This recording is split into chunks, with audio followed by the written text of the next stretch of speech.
ഇതെന്നാ പണിയാ? 7:30 കഴിഞ്ഞ് 8:30 കഴിഞ്ഞ്. തങ്കപ്പൻ നായരില്ലേ വേറെ ആളെ നോക്കണം. വൈകി എത്തുകയെന്നുള്ള തങ്കപ്പൻ നായരുടെ കടവ. അതിലെന്താ കാര്യം? എത്ര കണ്ട് വൈകുന്നോ അത്ര കണ്ട് മതിപ്പ് വിടുമെന്ന് ആരെങ്കിലും പറഞ്ഞു കൊടുത്തിട്ടുണ്ടായിരിക്കും. MLA-മാരെയും മന്ത്രിമാരെയും ഒക്കെ അനുകരിക്കുക. വേറെ പിശാചികൾ ഒന്നിനും കിട്ടിയില്ല ഉദ്ഘാടനത്തിന്. റോഡ് കമ്മിറ്റിക്കാരൊക്കെ മണ്ടന്മാരൊന്നുമല്ല. ശ്രീ KP തങ്കപ്പൻ നായരെ കൊണ്ടൊരു ബസ് വാങ്ങിപ്പിച്ച് ഈ റോഡ് ഓടിപ്പിക്കണം. ഒരു ബസ് വാങ്ങിക്കാൻ കെൽപ്പുള്ള വേറെ ആരാ ഉള്ളത് ഈ നാട്ടില്?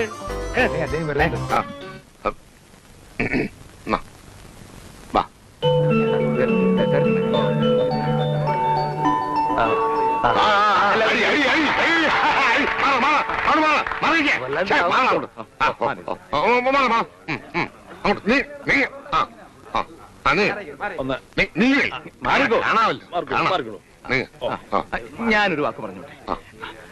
ഈ നാടിന്റെ കണ്ണിലുണ്ണിയായ ഈ നാടിന്റെ രോമാഞ്ചമായ ശ്രീ KP തങ്കപ്പൻ നായർ സ്ഥലത്തെത്തിക്കഴിഞ്ഞു. നിങ്ങൾക്ക് എല്ലാവർക്കും അദ്ദേഹത്തെ നേരിട്ട് കാണാം. ദയവായി ക്യൂ പാലിക്കുക, ക്യൂ പാലിക്കുക. ഇതെന്താ റേഷൻ കടയാണോ ക്യൂ പാലിക്കാൻ?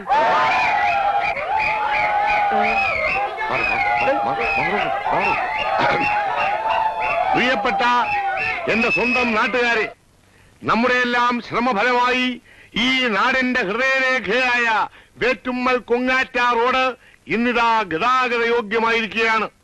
പൗരമുഖ്യനും പൊതുക്കാര്യ പ്രസക്തനും ദാനധർമ്മിഷ്ഠനുമായ ശ്രീ KP തങ്കപ്പൻ നായർ അവരെ തന്നെ ഈ റോഡിന്റെ ഉദ്ഘാടകനായി ലഭിച്ചത് ഈ നാടിന്റെയും റോഡിന്റെയും മഹാഭാഗ്യമായി ഞാൻ കരുതുന്നു.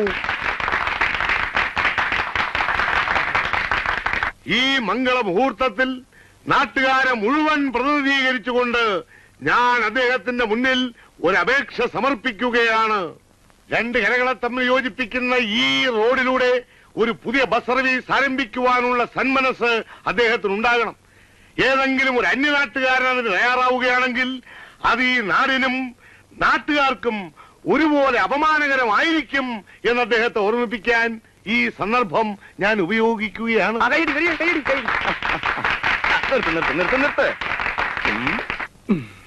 അങ്ങ് നേപ്പാളിലും ലഡാക്കിലും ശത്രുക്കളുടെ ചീറി വരുന്ന വെടിയുണ്ടകളെ വകവയ്ക്കാതെ കൂറ്റൻ പാറ്റൻ ടാങ്കുകൾ ഓടിച്ചിട്ടുള്ള എനിക്ക് എന്റെ ശേഷം ജീവിതം എന്റെ ജന്മനാട്ടിൽ ഒരു നാടൻ വാഹനം ഓടിച്ചു തന്നെ കഴിക്കണമെന്ന് അതിയായ ആഗ്രഹമുണ്ട്.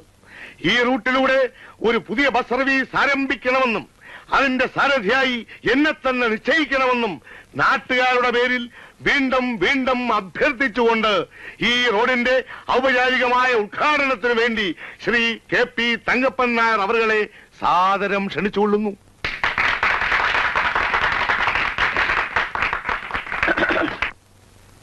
എത്രയും സ്നേഹമുള്ള നാട്ടുകാരെ, നിങ്ങൾ എന്നിൽ അർപ്പിച്ചിരിക്കുന്ന സ്നേഹത്തിനും ബഹുമാനത്തിനും ഞാൻ എന്നും കടപ്പെട്ടിരിക്കുന്നു. നല്ല വരുമാനം കിട്ടുന്ന ഏർപ്പാടാണെങ്കിൽ ഞാൻ ഈ റോഡിലൂടെ ബസ് ഓടിക്കാം. ഏതായാലും നിങ്ങളുടെയൊക്കെ അനുവാദത്തോടെ ഈ റോഡിന്റെ ഉദ്ഘാടന കർമ്മം ഞാൻ നിർവഹിക്കുകയാണ്.